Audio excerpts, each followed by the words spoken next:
BJP থেকে তৃণমূলে যোগদানের পর দিনহাটা প্রেস ক্লাবে সাংবাদিক বৈঠক করলেন তাপস দাস। সাংবাদিক বৈঠক করে তাপস বলেন, বিজেপিতে থেকে মানুষের পাশে থেকে কাজ করার পরিস্থিতি নেই। বিজেপি হিন্দু মুসলিম করে ভোটে জেতার চেষ্টা করে। একটা বাবা ছেলের মধ্যে ভুল বোঝাবুঝি হয়ে থাকে, সেটা তো একটা পরিবার না, যে কোনো পরিবারে থাকতে গেলে এটা হয়। সেটা আমরা স্বাভাবিকভাবেই করে নিয়েছি। আর আমার নিজেরও ভুল ছিল সেই জিনিসটার মধ্যে। আমি সেই ভুলটা বুঝতে পেরে আজকে সেই দলে ফির যোগদান করেছি। দাদা, বিজেপি বিধানসভায় তৃণমূল কংগ্রেসকে সরাইতে গেলে ওই শুভেন্দু অধিকারী যে কোনো নেতা বিজেপির আসুক, বললাম এখানে তৃণমূল কংগ্রেসকে এই বিধানসভায় সরাইতে পারবো না।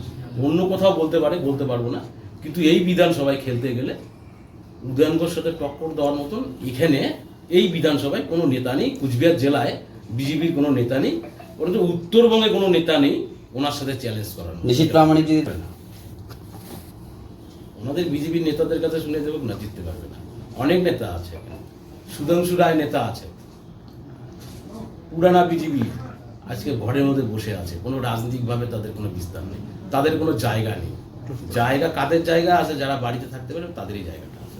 মানেটা আমি যখন গিয়ে যখন এই 2 বছরে আমি বুঝতে পেরেছি যে বিজেপিতে গরিব মানুষের কোনো জায়গা নেই।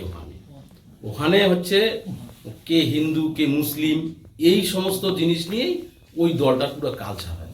কালচার কোনো কাজ করে না সাধারণ মানুষের। এটা বলতে পারবো। আপনি যখন বিজেপিতে যোগ দেন তখন কাজের মাধ্যম দিয়ে তার জায়গা তৈরি করে নিতে হবে।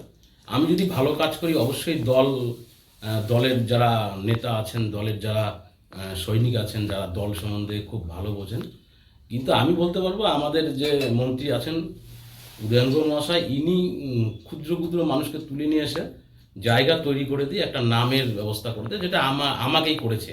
আমি যেটা উপলব্ধ নিজেকে হয়েছি।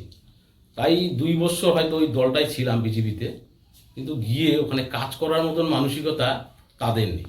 তারা হচ্ছে হয়তো ওই বসে দুটো কথা বলতে পারবে, কিন্তু সাধারণ মানুষের পাশে থাকতে পারবে। আপনি যে সময়টা তৃণমূল একটা অন্তর্কলহ হয়ে গেছে জেলা নেতাদের মধ্যে, আপনি কোন পক্ষে যান? আমি তো বলবো যে আমার বিধানসভায় আমার মন্ত্রী যেভাবে কাজ করছেন, যে উন্নয়নের বার্তায় কাজ করছেন, উন্নয়ন মন্ত্রী হিসেবে আমরা দিনাটার মানুষ গর্ব। আর বিশেষ করে কুচবিহার জেলার মানুষ, আজকে জেলার সভাপতি অভিজিৎ ভৌমিক যেভাবে কাজ করছেন, সেই নিরিখে আমরা সবসময় মনে করবো যারা তৃণমূল কংগ্রেসের মানুষ আছে, একদম বুথ থেকে, অঞ্চল থেকে, ব্লক থেকে, প্রত্যেকটা সাধারণ মানুষ, শাখা সংগঠনের মানুষ, সকলেই আমরা তৃণমূল কংগ্রেসের সাথে থাকবো। যে জেলার প্রেসিডেন্ট থাকবে তার সাথেই আমরা থাকবো, আর মন্ত্রীর বার্তা নিয়েই আগামী দিনে কাজ করবো। এটা করতে পারবো। কত পরিবার আজকে দলে যোগদান দিয়েছে, আমার সাথে ছিল তারা। কংগ্রেস ছাড়া অন্য কিছু নেই। হয়তো বিজেপি বুধে পুলিং এজেন্ট দিতে পারবে না, সেই রকম মানুষ আর আজকের থেকে হয়তো হবে না, থাকবে না, এটা বলতে পারবো।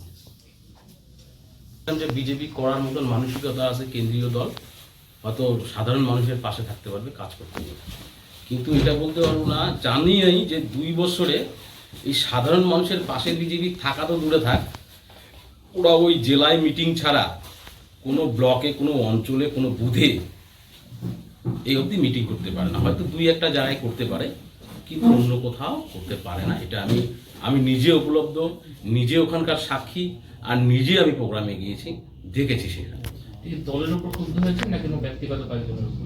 সেটা তো সময় অনুযায়ী বলা যাবে, সময় অনুযায়ী কথাগুলো। নাকি বিজেপিতে আপনাকে কাম পেতেন না? আপনি বিজেপিতে না, এমন বিজেপি তো দায়িত্ব দিয়েছে আমাকে, সিকিউরিটি দিয়েছে, কাজ করেছি, সেই কাজের ফলটা দিয়েছি। কল দেওয়ার পরে রাজনৈতিকভাবে দেখলাম যে ওখানে কাজ করার মতন মানসিকতা নেই, মানে গরিব মানুষের পাশে থাকার মতন কোনো ব্যবস্থা নেই। আপনি ধরুন রাত 12টার সময় কোনো অসুস্থ মানুষ, একটা গরিব মানুষ অসুস্থ, যার ছেলে মেয়ে কেউ নাই, সে রাত্রেবেলা 12টার সময় অসুস্থ হয়ে গেছে, কিন্তু তাকে যে নিয়ে যাবে বিজেপির কোনো কার্যকর্তা, সেই ক্ষমতাটা বিজেপি এখন তৈরি করতে পারেনি। আপনি তো বিজেপি